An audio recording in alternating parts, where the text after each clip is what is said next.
உலக மக்கள் எல்லோருக்கும் வணக்கங்க. Welcome to shortsshanvlogs. இன்றைக்கி நாம் பார்க்க போகிற ரெசிபி என்னென்னா பலாப்பழம் வச்சு ஒரு கேசரி தாங்க. கேசரி எப்படி செய்கிறது, அதுக்கு தேவையான பொருட்கள் என்னென்ன அப்படிங்கிறத நம்ம பார்க்கலாம் வாங்க.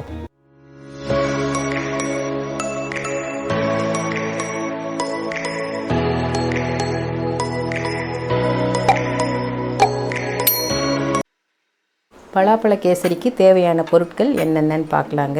பலாப்பழம் 1 கப். இந்த கப்பு தான் மெஷர்மெண்ட்டுங்க நான் எடுத்துருக்கிறது. இந்த கப்லேயே 1 கப் பலாப்பழம். ரவையும் இதே கப்பில் தான் எடுத்திருக்கேன், சர்க்கரையும் இதே கப்பில் தான் எடுத்திருக்கேன்.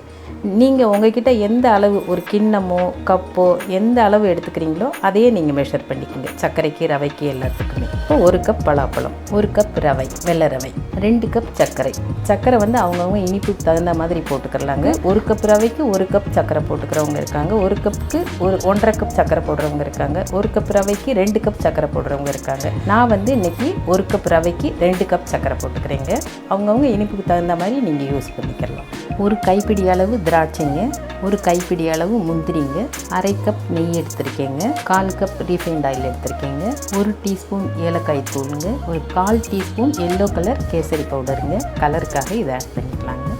ஸ்டவ்வில் ஒரு பேன் வச்சுட்டு ஸ்டவ் பற்ற வச்சுக்கலாங்க. ஸ்டவ் பற்ற வச்சுட்டு 1 டேபிள் ஸ்பூன் கீ போட்டுக்கலாங்க. நெய் சூடானது ரவையை சேர்த்துக்கலாங்க.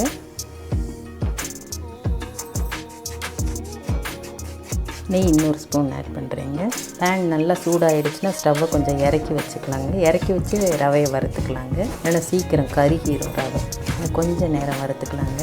ரவை பாருங்கள் இப்போ எந்த அளவு நிறம் மாறி வந்திருக்கு பாருங்கள். இந்த அளவு வறுத்தா போதுங்க. நல்ல மணம் வரும், நிறம் மாறிடும். இதை இறக்கி வச்சுட்டு அடுத்து என்ன பண்ணணும் அப்படிங்கிறத சொல்கிறேங்க. 1 டேபிள் ஸ்பூன் நெய் ஊற்றிக்கலாங்க. நெய் சூடானதும் பலாப்பழத்தை சேர்த்துக்கலாங்க. பலாப்பழத்தோடைய ஒரு 2 டேபிள் ஸ்பூன் சர்க்கரை சேர்த்துக்கலாங்க. பலாப்பழம் இந்தளவு பாயில் ஆன உடனே வேறு பாத்திரத்தில் மாற்றிக்கலாங்க. இது பாருங்கள், இப்படி கட் பண்ணால் கட் ஆகுது பாருங்கள். இந்த அளவு வெந்தால் போதுங்க. இதை வேறு பாத்திரத்தில் எடுத்துக்கிறேங்க. இந்த கப்பில் தான் நம்ம ரவை எடுத்தாங்க 1 கப்பு. இதே கப்லேயே 2.5 கப்பு தண்ணி ஊற்றிக்கலாங்க. 2.5 ஊற்றலாம், 3 ஊற்றலாங்க. 1/2 கப்பு ஊற்றிக்கிறேங்க. இப்போ 2.5 கப் தண்ணி ஊற்றிருக்கேங்க. இந்த தண்ணி நல்லா கொதிக்கட்டுங்க. கொதிக்கிற வரைக்கும் மூடி போட்டுக்கலாங்க. தண்ணி நல்லா கொதிக்குதுங்க. இப்போ ரவையை கொட்டி கலந்து விட்டுக்கலாங்க. ஸ்டவ்வை நல்லா இறக்கி வச்சுட்டு ரவையை கொட்டணுங்க.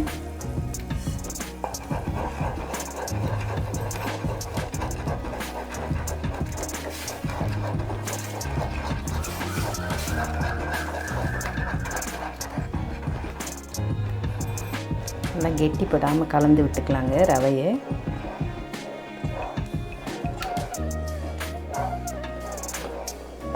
ரவை நல்லா வெந்து வந்ததும் சர்க்கரையை ஆட் பண்ணிக்கலாங்க. பாருங்கள், ரவை இந்த அளவு வெந்துருச்சுங்க.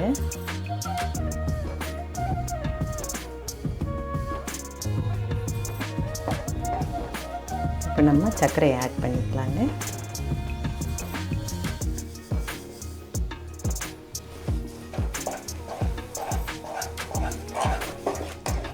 அடி பிடிக்காமல் கெட்டி விழுகாமல் நல்லா கலந்து விட்டுக்கலாங்க. 1-2 சின்ன சின்ன கட்டிகள் விழுந்தாலும் கரண்டியை வச்சு இப்படி அழுத்தி விட்டிங்கன்னா எல்லாம் உடஞ்சிருங்க. ஸ்டவ் அதிகமாக ஏற்றி விட்டோன்னா மேலே தெரிக்குங்க. பார்த்து இறக்கி வச்சே கலந்து விடுங்க. இப்போ இந்த பலாப்பழத்தையும் சேர்த்துக்கலாங்க.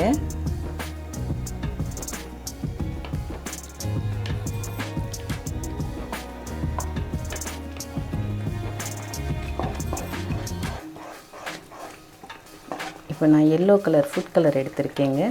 அது இப்போ இதோட ஆட் பண்ணிக்கலாங்க.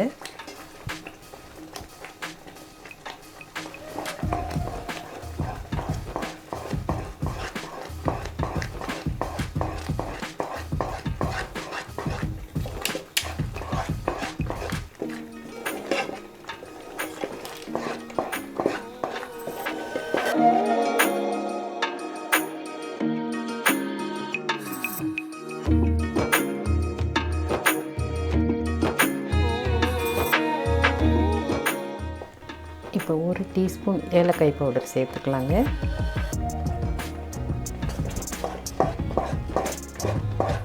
இப்போ இதை ஒரு 5 நிமிஷம் மூடி போட்டு வேக வச்சுக்கலாங்க. ஒரே ஒரு சிட்டிகை உப்பு சேர்த்துக்கலாங்க. ஒரு சிட்டிகை உப்பு சேர்க்கும்போது அந்த இனிப்பு வந்து நமக்கு நல்லா அதிகப்படுத்தி கொடுக்குங்க. பாருங்கள், இப்போ கேசரி எப்படி பேனில் ஒட்டாமல் வருது பாருங்கள்.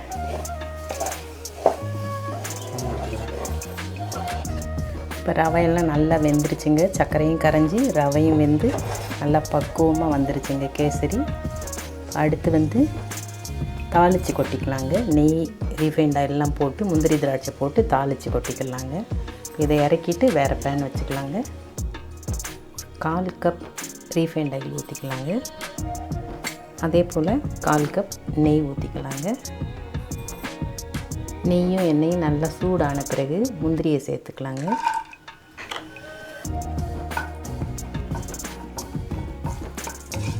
முந்திரி கொஞ்சம் நிறம் மாறி வரும்போது திராட்சையை சேர்த்துக்கலாங்க.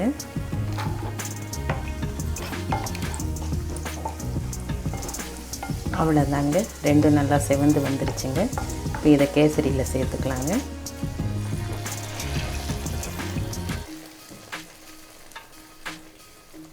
இந்த கேசரியோடு சேர்த்துட்டு ஸ்டவ் ஆஃப் பண்ணிக்கலாங்க. இப்போ அப்படியே கலந்து விட்டுறலாங்க.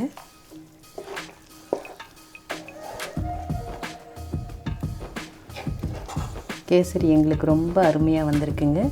நீங்களும் உங்கள் வீட்டில் செய்து பாருங்கள். இந்த ரெசிபி உங்களுக்கு பிடிச்சிருந்ததுன்னா லைக் பண்ணுங்கள், ஷேர் பண்ணுங்கள், சப்ஸ்கிரைப் பண்ணுங்கள், கமெண்ட் பண்ணுங்கள். தேங்க்யூ.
Thank you.